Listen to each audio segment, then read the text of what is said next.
Hi, welcome back. This is Professor Ridge, and today's lesson is on section 1.5, linear equations, functions, zeros, and applications. So let's just start off with talking about an equation. An equation is a statement that says two expressions have the same value, or another way to say that's just equal. So again, we have an expression like maybe 3x plus 5, and another expression maybe 5x minus 7.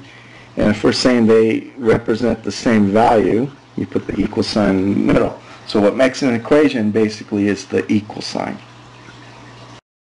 A solution to an equation or any statement is a replacement value for the variable that makes the statement true. So that's the key word there. So a lot of times in class I would ask my students, okay, what does it mean to be a solution? And basically you're going to say it's going to make it true. Any value that makes it true. To solve, now this is pretty specific in algebra, to solve an equation means to find all of the solutions to the equation. So another way to say the same thing is to find the solution set. So everything that makes it true is a solution. Now, a lot of people get confused between these two. A solution is one particular thing that works, and to solve, you're asking to find all the things that work, that make it true.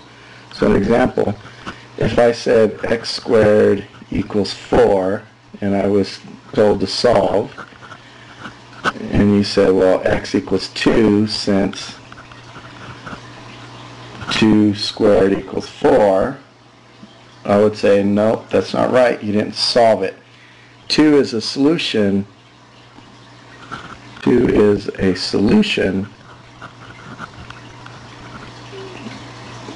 to x squared equals 4, but you didn't solve it.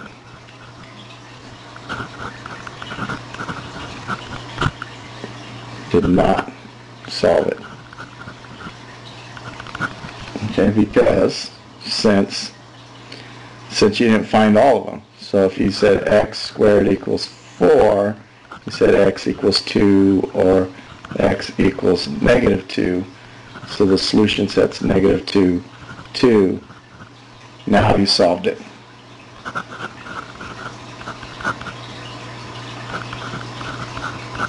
Okay, so you see the difference. So a solution is just one particular value that works, that makes it true, whereas solving means you're going to find, it's a stronger statement.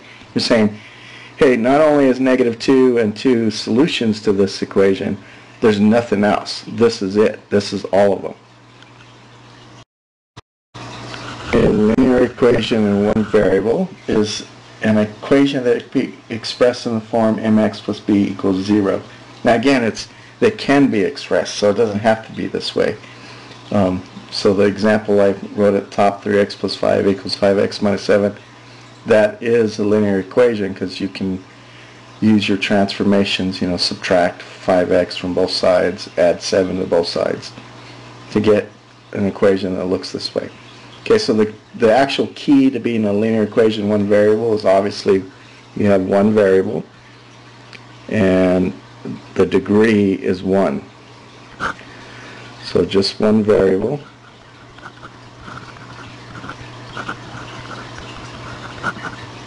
Equations that have the same solution set are called equivalent equations. Right, so equivalent equations. So we have the same solution set. For example, 3x plus 5 equals 11 and x equals 2 are equivalent equations. So if you know, if you put 2 into the first equation, 3 times 2 is 6 plus 5 is 11, and that's a solution and nothing else works. So 2 is the only thing that's a solution, and then same thing for x equals 2. So to solve equations, the idea is we're going to use transformations. We're going to write equivalent.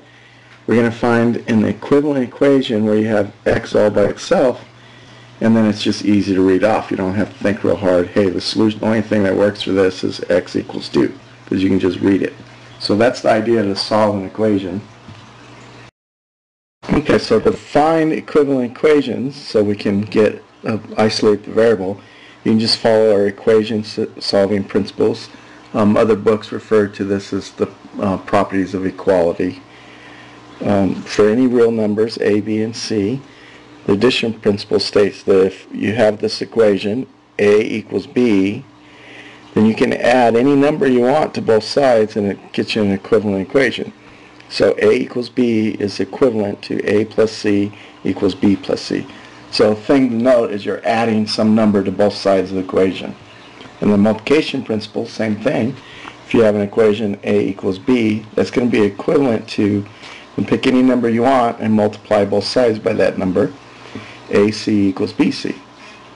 And one exclusion, you can multiply by 0, but then it wipes the equation out. You get 0 equals 0, which has no solution. Well, it has an infinite number of solutions, so it kind of messes up the equation. So you can't multiply by 0, but anything else is fair game. And we commonly refer to these as the golden rule of algebra. So what you do to one side, you do to the other.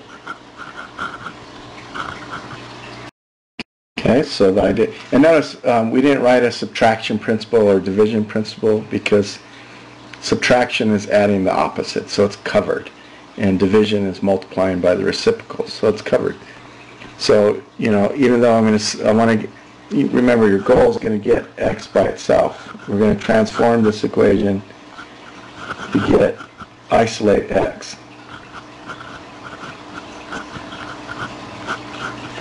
Okay, so if I'm going to add a -7 to both sides, or subtract 7, same thing. So notice, subtraction is covered by addition.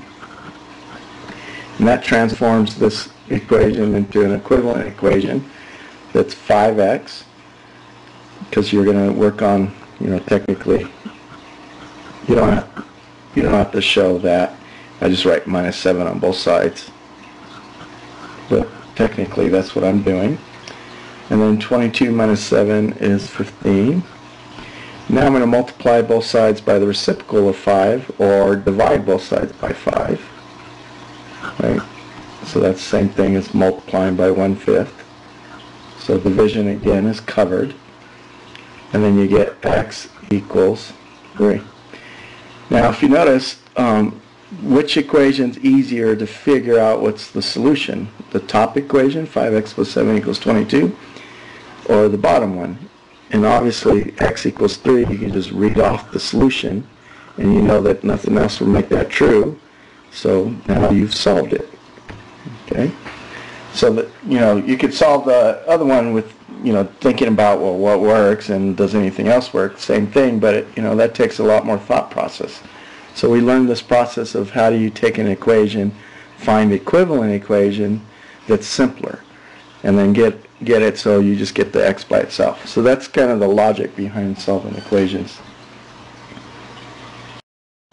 Okay, so generally when I solve equations, linear equations with one variable, I follow this kind of outline. So my thought process, my first step, simplify both sides, just using my rules with the order operations, just all my rules for simplifying expressions. Make it as simple as possible. So I look at the two sides separately, and the left side I got 3 times x minus 2, the x minus 2 in parentheses, so I got to distribute the 3. So I'm going to get 3x minus 6. And then on the right side, I can simplify it, same thing, distribute the 2. So distribute 2. So 2x plus 8. And I can also combine like terms, the 5x plus 2x is 7x. Now, both sides are simplified, so that's step 1. Step 1 can be a lot of work, or you don't have to do any work. So, step 1 is if necessary. Step 2, same thing. If you notice, you have a 7x on both, an x term on both sides of the equal sign. Our goal is we want to get the x by itself. So remember, that's your goal. Should have wrote it over there, but now I have no room. But anyway, your goal is to get x by itself, and if you follow these outlines, this is how you do it, or this outline. So to get all the variable terms on one side using addition or subtraction. So let's subtract 3x from both sides. So we're going to get negative 6 equals 4x plus 8. Now, on the side of step 3 and 4, when you do step 1 and step 2, you always end up with what I call a two-step equation. You're going to have a constant, a coefficient times the variable plus 8. Remember, coefficient's fancy name for the number in front of the variable. And technically, it doesn't matter if it's in front or back. So like if I had 7x or x times 7, 7's still the variable because multiplication is commutative. It just looks nicer with the number in front, that's all. So it's the number part of the term is the coefficient. Alright, so on the side with the variable, I want to get rid of the constant term. So here the variable's on the left side, so I want to get rid of the constant term, the term with no variable. So I'm going to do the opposite of plus 8, which is minus 8. In golden rule, once you do one side, you got to do the other. So I subtract 8 from both sides. And now, the last step is I want to get x by itself, so I got to get rid of the coefficient, the 4. So again, golden rule, you do one side, you got to do the other. So I'm going to divide 4 out, and then I'm going to get x equals let me write the answer over here. I ran out of room. So x equals negative 7/2. Alright? And of course I'd hope that you're pretty familiar with that. That should have all been reviewed, but it's nice to kind of go over it again, just in case you missed something in previous classes. Alright, and then let's review some problem-solving techniques. So the 5 steps for problem solving. First step is familiarize yourself with the problem. So it involves things like, I always read the problem once without stopping, without thinking, just read it to see what it's about. And then I reread the problem several times.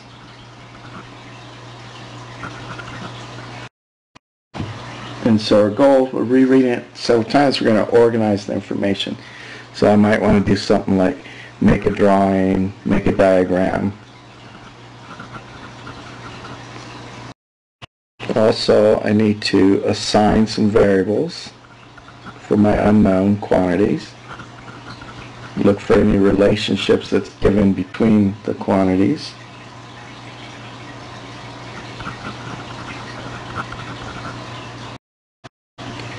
I'm going to think about and write down any formulas that pertain to the problem. So the big takeaway for this is you have to write stuff down to help you organize all the information. That's what I would say. Just write some stuff down. Even if it's not right, just write stuff down. No, obviously you want to organize the information. The other thing too, I'm going to write it, but is a lot of times is I'll think of a similar problem that's easier to do, and maybe even just give numbers to everything, and just kind of walk through, well, how would I solve it if I knew all these numbers? And I'd make it easier numbers, of course, that I can do. And then I would mimic those steps and then convert it to write the formula. Alright? And the more work you do here, the easier it is to do step 2, which this is the key, is you need to translate it into math. Translate into math.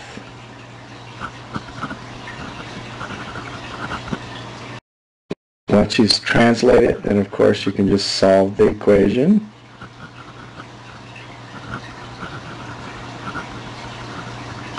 And then you want to make sure, just do the math, work it out. Then step 4, you want to check it to make sure the problem seems right. And then step 5, this is a big one for me, is you state the answer clearly. And I like to say, answer the question. Okay, so a kayak moves at a rate of 12 miles per hour in still water. If the river's current flows at a rate of 4 miles per hour, how long does it take the boat to travel 36 miles upstream?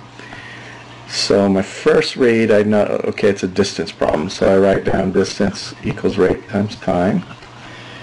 I know I have a kayak that's going 12 miles per hour, so I just want to organize the information. So it's kayak goes 12 miles per hour.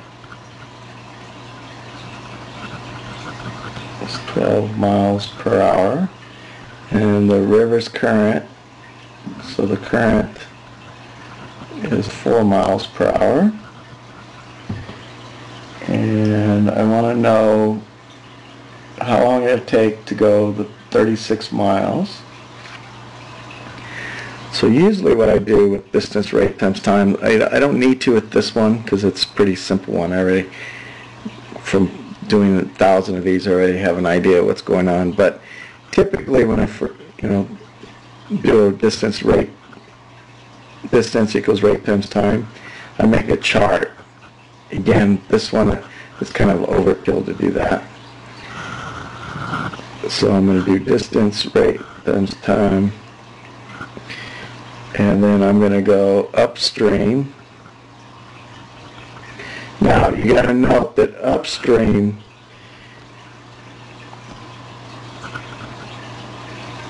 the current's working against you.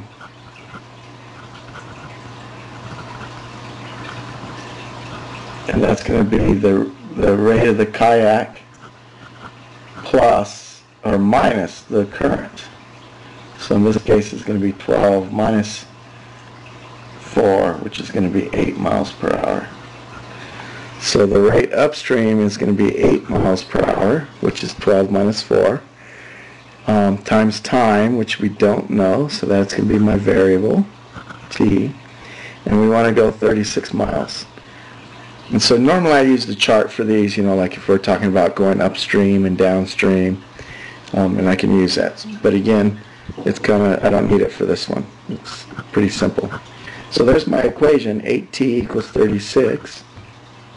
So I've translated, that's step 2. Now I'm going to solve this equation, so divide both sides by 8. So that's t equals 4.5. I want to check it. So if I go 4.5 for 8 miles per hour times 4.5, does that give me 36 miles? Yes or no? So 32, 36, yes. Okay, so it checks out. Now I can answer the question. So on this step, I always read the problem again just to make sure I'm answering the question. They're asking how long does it take to go 36 miles upstream? And the answer, well, it takes 4.5 hours to travel 36 miles upstream. Alright, so that's pretty much it. So 0 of a function, an input c, so that's like an x value, of a function f is called the 0 of the function. So 0 of the function if the output, that's the y value, for the function is 0 when the input is c. So that is, so here's the words in notation. C is 0 of f if f of c equals 0. Okay, so example. We're basically saying, what do you put in for x to get 0 as the outcome, the y value? So what y value, you want the y value to be equal to 0, what x value gives you that? That's the 0 of the function. So example, if you had f of x equals 3x plus 4, well, let's make it 12. something easy. If I ask you what's f of 1, right, 3 times 1, you plug in the 1, and that gets you 3 plus 12 is 15. F of 2 would be 6 plus 12, which is 18. F of, say, negative 3 would be negative 9 plus 12 is 9. No, negative 9. Negative 9 plus 12 is 3. Okay, so if I asked you find, what's the 0, well, let me just do 3 times negative 4 plus 12, that's negative 12 plus 12, which is 0. Now so negative 4 is a 0 of the function f, since f of negative 4 is equal to 0. Alright, that makes sense? Okay, so f of negative 4 equals 0, so that means negative 4 is a 0 of the function. Okay, so if I ask you to find the 0 of the function, basically what you do is you just take the function rule, 5x minus 9 is equal to 0, set it equal to 0, and solve it. So find the 0 is equivalent to saying set it equal to 0 and solve it. So I'm going to add 9. Divide by 5. So x equals 9/5. So 9/5 is the 0 of the function. And I'm saying find the 0 because if you know linear functions in this form, fx, well, any linear function, f of x equals mx plus b, provided m is not 0, has exactly 1 0. So there's only, if it's a linear function, you're only going to get 1 0.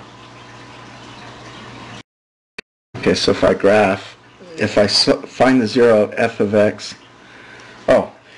so again, I want you to note this connection in the graph. Zeros of a function is or are the x-coordinates of the x-intercepts of the graph of f.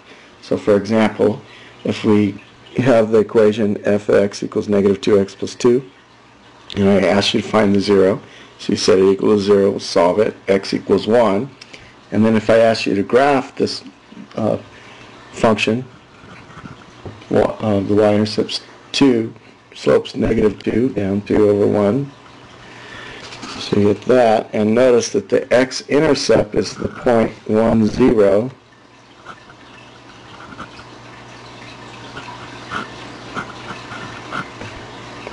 which is 1 is the 0 of the function.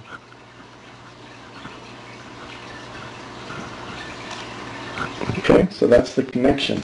So, alternate technique to find zeros is if you can if you had a graphing calculator or a graphing program, you can graph the equation and look where it crosses the x-axis. Okay, and as we get into this later chapters, we're going to be heavily looking at the connections between functions and then their graphs, and we want to be able to analyze this. So make sure you kind of understand that connection, because that's going to be huge as we go forward. Alright, so that concludes the lesson for 1.5. Go to my math lab, complete your exercise there, and I'll see you next time.